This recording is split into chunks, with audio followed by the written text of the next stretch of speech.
Bé, nosaltres ho valorem molt positivament, com no podia ser d'una altra manera, donat que un paquet turístic que ens portava una problemàtica de dany a la marca Salou i el nostre model turístic deixarà de venir.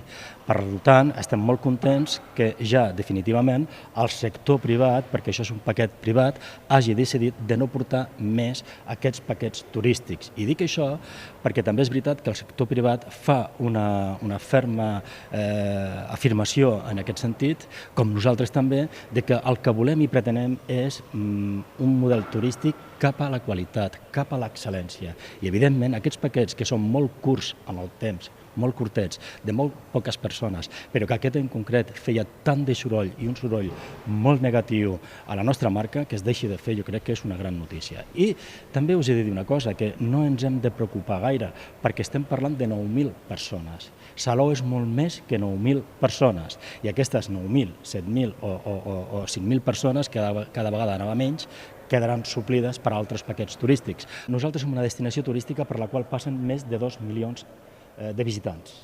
Defensar un paquet turístic de 4 dies amb com a molt 9.000 persones, això és pan para hoy i hambre para mañana. Perquè, evidentment, si tu vas fent temporada tras temporada amb aquest paquet turístic de 9.000 persones i la difusió mediàtica que hi ha tan brutal sobre el tema del Salou Fest i Salou, al final es pot ressentir molt negativament la nostra destinació. I per això el sector privat ho ha vist, nosaltres ho veiem, feia temps que molts privats també ho veien i nosaltres també, i jo estic molt content que aquells que teníem dubtes al final han dit, escolta'm, prou, que és pan para hoy i hambre para mañana.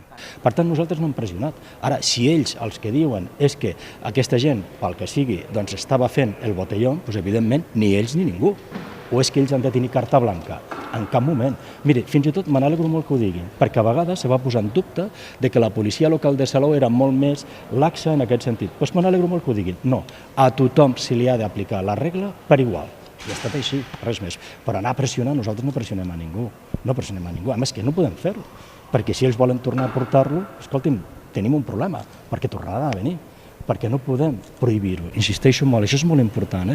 Per això he dit anteriorment que me n'alegro molt que el sector privat al final hagi vist aquells que teníem dubtes, perquè hi havia molts hotelers que veien que això no era gens bo per Salou i ja estaven cansats de tot això. Al final, els que teníem dubtes s'han decidit de signar aquest manifest i per tant s'han sumat. I això, evidentment, és el que veritablement dificulta o ha dificultat que vinguessin aquests turistes. No digui que l'Ajuntament ha pressionat, simplement li han dit, escolta, a casa nostra no hi seràs. Que això no hi seràs, per tant, si no tenen llits, on han d'anar?